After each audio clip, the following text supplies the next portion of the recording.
अपने अधिकारों के हक के लिए आज एक बार फिर बैकवर्ड क्लासेस यानी कि ओबीसी की तरफ से एक तिरंगा अधिकारी यात्रा जो है वह निकाली गई। बता दें कि पिछले कई दिनों से ये लोग जो हैं अपने अधिकारों के लिए इस तिरंगा रैली को निकाल रहे हैं और आज एक बार फिर इन्होंने 5% लागू करो के साथ या जीडी शर्मा के खिलाफ नारेबाजी की, साथ ही साथ जो है मंडल कमीशन की रिपोर्ट को लागू करो जैसे भी नारे लगाए।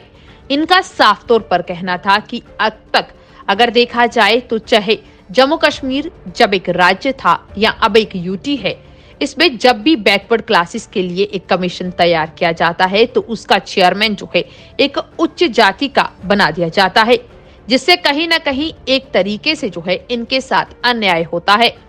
अब जिस तरीके से बैकवर्ड क्लासेस के कमीशन जो है उसकी तरफ से नई लिस्ट लागू की गई है, उसमें कई ऐसी जातियों को डाल दिया गया है जो कि बैकवर्ड क्लासेस में ताल्लुक भी नहीं रखती। इन्होंने मांग की है कि जल्द से जल्द बैकवर्ड क्लासेस के कमीशन को बर्खास्त किया जाए और साथ ही साथ जो है 24% आरक्षण जो है इनके लिए लागू किया जाए।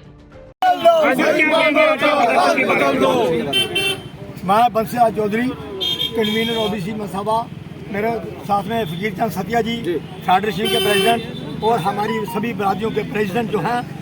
आज हम आपसे मुखातब इसलिए हुए हैं क्योंकि ये सरकार जो है लगभग आप देखिए 16/11/1992 को फैसला हुआ था सुप्रीम कोर्ट से कि इनको 27% रिजर्वेशन दे दी जाए ओबीसी को।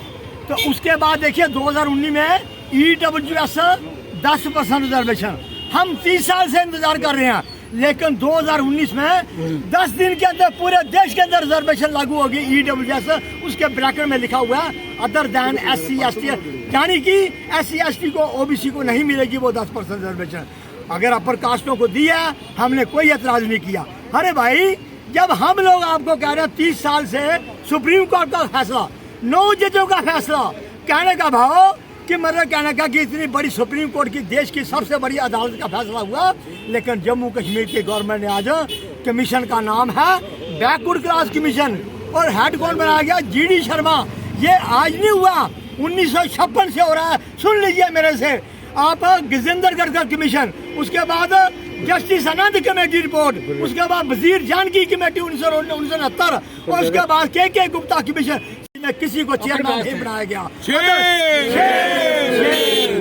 कहने का भाव नाम है क्या? Backward class commission. लेकिन न्याय कौन देगा हमको? जो 5000 साल से हमारे से अन्याय कर रहे हैं। संविधान के अंदर धारा 243 D6 और T6, क्या प्रधानमंत्री, मुख्यमंत्री, MLA, सरपंच पंच कसम लेते हैं मैं हूँ। फिर आर्टिकल 16(4), 15(4), उसके बाद आर्टिकल 243 क्या है कि पंचायती राज सिस्टम और अर्बन लोकल बॉडीज में ओबीसी को हिस्सेदारी दी जाए। लेकिन आज बड़े दुख के साथ कहना पड़ता है 70 साल हो गए आज इस संविधान को लागू हुए, लेकिन अगर सरकार ने ऐसा ही हमारा रवैया रखा तो हम ऐसा कड़ा स्टेप लेंगे तो बाद में सरकार कहेगी कि हमें आपने, क्योंकि मैं कहता हूँ कि हम धर्म से दुखी हो चुके हैं, हमें जात पात के ऊपर हमारे साथ नफरत हो रही है 5000 साल से। आज कम से कम सरकार को सोचना चाहिए, अगर ऐसा ही इन्होंने कंटिन्यू रखा तो ये चुनाव बार बार आते हैं। अभी चुनाव आ रहा है गुजरात में, देखिए, लेकिन पीड़ा पहले होगी है। इसी तरह जब जम्मू कश्मीर के चुनाव होगा तो जब पीड़ा लगेगी इनको तो फिर समझेंगे बात को। उस वक्त हम भी यही कहेंगे, अगर आपने हमारा पंचायती राज सिस्टम और अर्बन लोकल बॉडीज में, साथियों 2014 में प्रधानमंत्री इसी मौलाना याद स्टेडियम में और हीरानगर में जाकर बोला था 2014 में कि 370 दफा का सबसे ज्यादा नुकसान अगर हो रहा है तो ओबीसी को हो रहा है। मैं कहता हूँ प्रधानमंत्री जी, कहाँ हो आप? कहाँ हो? अपना वायदा पूरा करो। कहीं आप फिर लोग कहते हैं झूठ बोल दो, हम यही कहते हैं झूठ बोल दो, तख्त बदल दो, ताज बदल दो।